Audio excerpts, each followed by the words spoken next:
இப்ப நான் என்ன செய்ய போறேன்னு சொன்னா, ஒவ்வொரு வரியா வாசிச்சு இதுல என்ன சொல்றான், இதுல என்ன சொல்றான், இதுல என்ன சொல்றான்னு சொல்ல போறேன். ஆனா இனி வேறொரு கேள்வி வாசிக்கும் போது இதே வசனங்கள் வரும். நான் அங்க அதை கண்டுக்கவே போறேன். சரிதானே?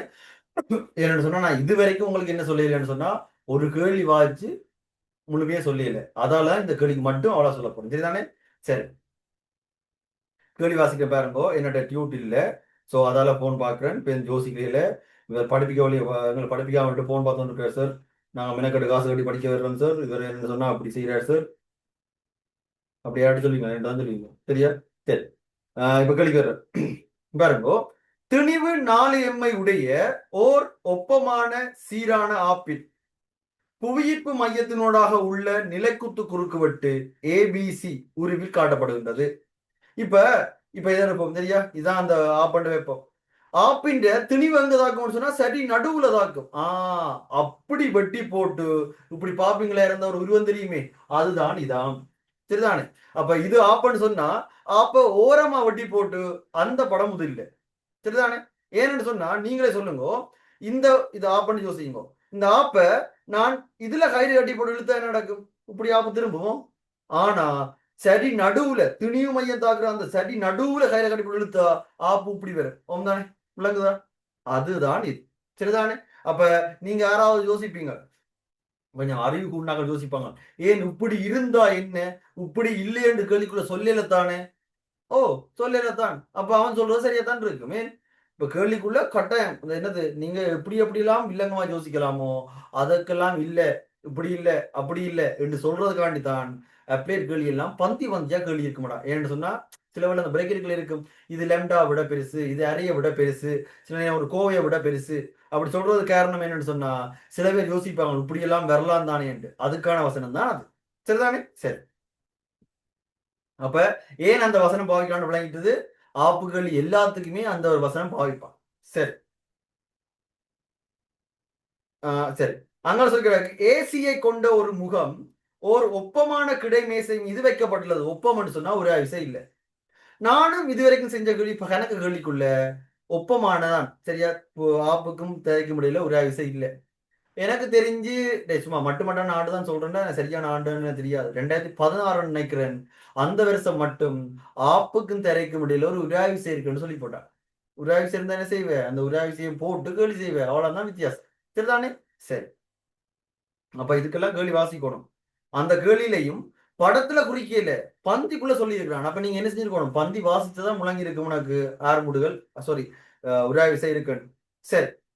மேலும் ஏபி கம பிசி ஆகியன அவற்றை கொண்டுள்ள முகங்கள் அதி உயர் சாய்வு கோடுகளாக இருக்கும் அதே வேளை அது என்ன அதி உயர் சாய்வு கோடு? இப்ப தெரியுதா? இப்ப இதுல இத பாருங்கோ. இத பார்க்காதீங்க. இத பாருங்கோ. இது இந்த இப்ப ஆப்பு இப்படித்தான் இருக்க போற சரியா? இந்த சைட் பகுதி தானே உனக்கு தெரிய போகுது இங்க இப்படி. இப்ப அதன் மேல் பகுதியை பார்த்தீங்கன்னு சொன்னா இப்படி இருக்கு. அது நீங்க ஒரு துணிக்கையை வச்சு போட்டு விட்டா துணிக்கைஞ்ச இந்த மூலையில இருந்து அந்த மூலைக்கும் போலாம் தானே, இப்படியும் போலாம் தானே, இந்த மூலையில இருந்து இந்த மூலைக்கும் போலாம் தானே. அப்படி இல்லையா? சரியா இங்க இதன் வழி இங்க ஓரம் இருக்குல்ல, அந்த ஓரம் வந்து சரி நடுவுல இங்க இதன் வழியே அப்படி ஓரத்தின் வழியே போகுதாம். இதுதான் அந்த அதிஉயர் சாய்வு கோடு. சரிதானே? இதுதான் அந்த அதிஉயர் சாய்வு கோடு. ஏன்னா இப்படி குறுக்க போகும்னு சொன்னா என்னது? துணிக்க குறுக்க போனா ஆப்பு அப்படி போகும்.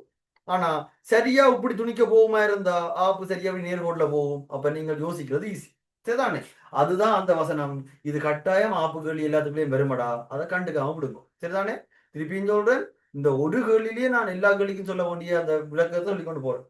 சரி. அதே வேளை ஏசிபி என்றது 45 வகையாம் படத்துல கிடக்கு.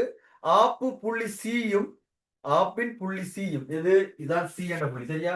புள்ளி சியும் கேபிட்டல் எம் திணிவை உடைய ஒரு துணிக்கை பியும்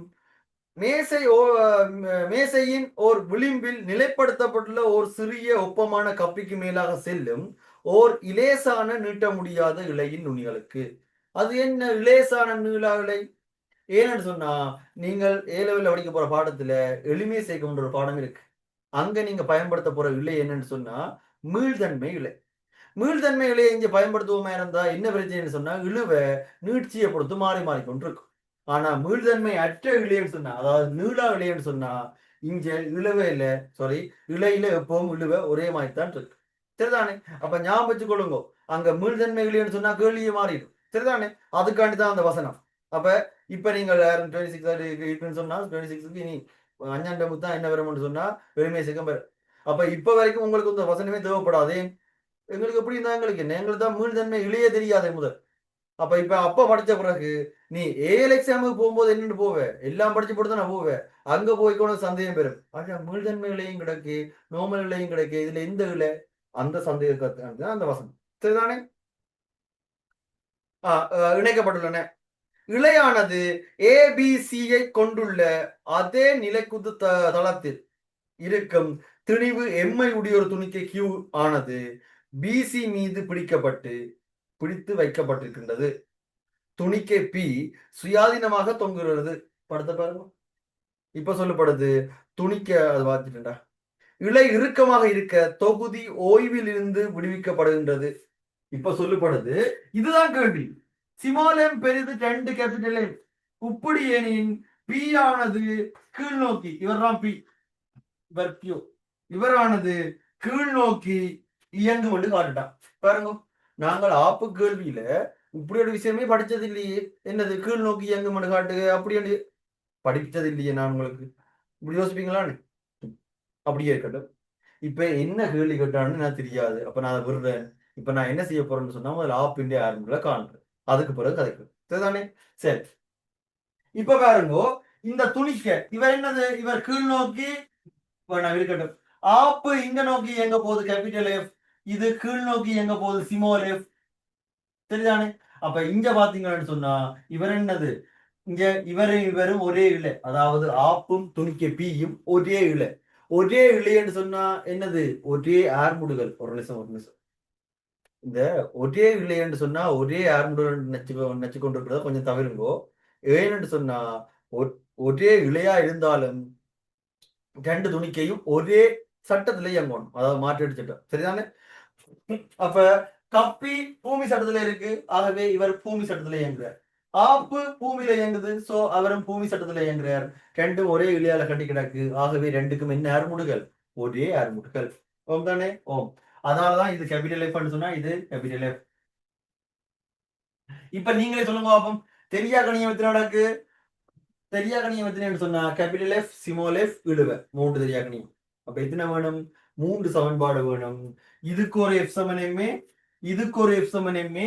மறந்துடாதேங்கோ, இதுதான் சரியானே. எது? இதுதான் ஆப்பு தொகுதி. சரிதானே? இதுதான் ஆப்பு தொகுதி. சோ ஆப்பு தொகுதிக்கு ஒரு எஃப் சமனமே. ஒரு நிமிஷம். இப்ப கனவேருக்கு இந்த ஆப்பு தொகுதியில குழப்பம் இருக்கு. இப்ப இந்த கை என்றது இந்த பி என்ற துணிக்கு வைப்போம், இந்த கை என்றது இந்த ஆப். சரிதானே? இப்ப இருக்க பாருங்க, இப்ப எனக்கு ஆப்பு தொகுதின்னு சொன்னா எப்படி இயங்கணும், தொகுதின்னு சொன்னா எப்படி இயங்கணும்னு சொன்னா இப்படியே இயங்கணும். எது? ஒரே டான்ஸ் ஆடையில, சரியா? அந்த இப்படி டான்ஸ் இருக்குல்ல, அது ஆடையில, சரியா? இப்படியே இயங்கணும்.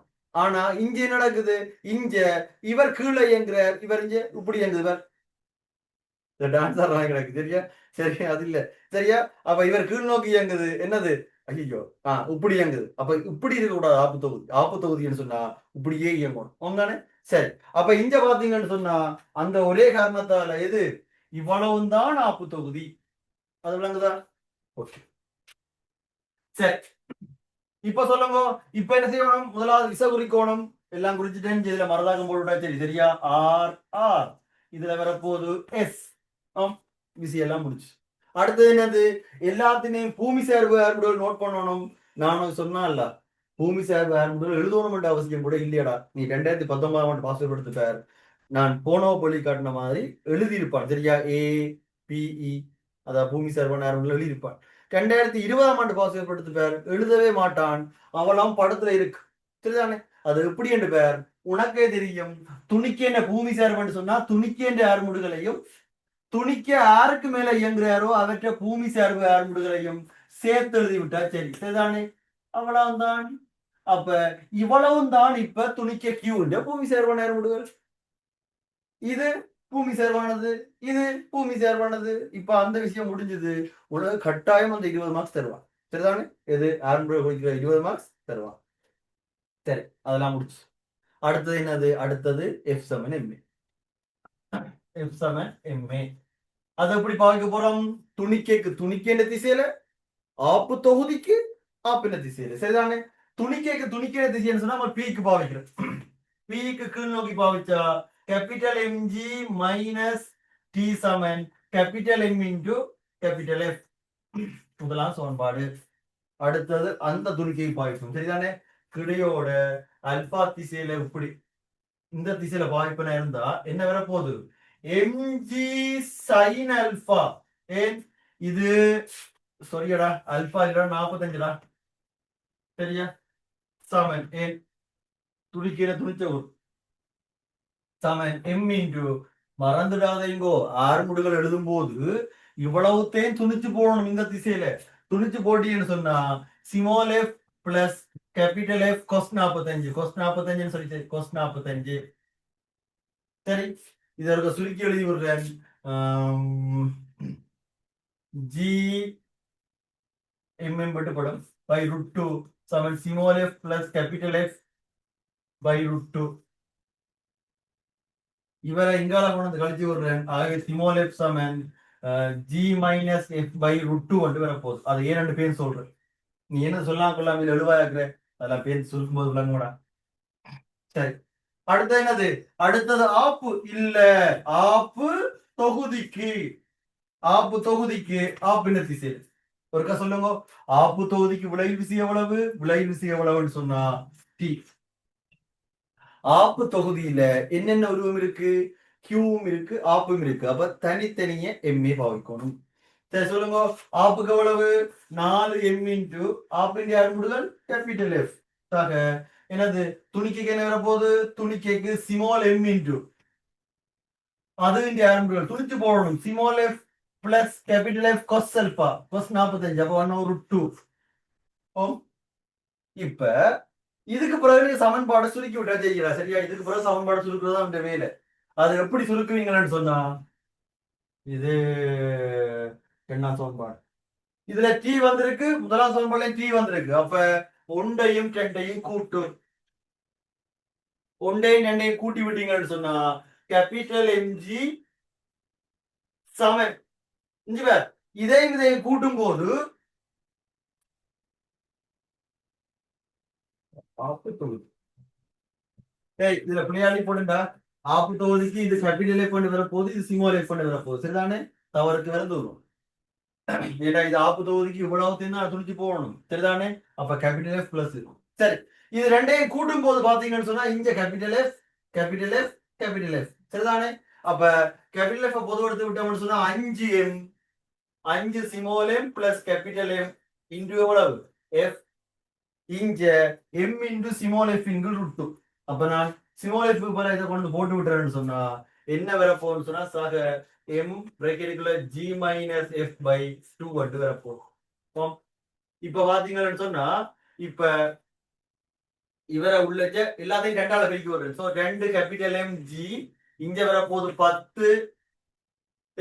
இங்க 10 கேபிட்டல் எம் எஃப். இங்க ஒரு மைனஸ் ஒன்று வரப்போகுது.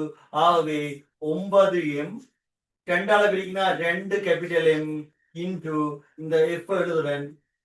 அடுத்தது இதுல என்ன வரப்போகுது? இதுல ஒரு மைனஸ் எம்ஜி வரப்போகுது. இவரை எங்கால கொண்டா 2 கேபிட்டல் எம் பிளஸ் எம். 2 பேருக்குமே ஜி இருக்குது. ஜிய பொது எடுத்தா இங்க 9 small M plus 2 capital M into capital F. இப்ப இதை கொண்டு பிரிச்சு விட்டோம்னு சொன்னா எஃப் சமன் எவ்வளவு வரப்போகுது? 2 capital M plus small M. ஒரு நிமிஷம் பொறுவாரன், ஏதோ புல விட்டுட்டேன். இது பிளஸ் அடா, இங்க பிளஸ் அடா. ஆகவே இங்க மைனஸ் என்று வரப்போகுது. இங்க மைனஸ்.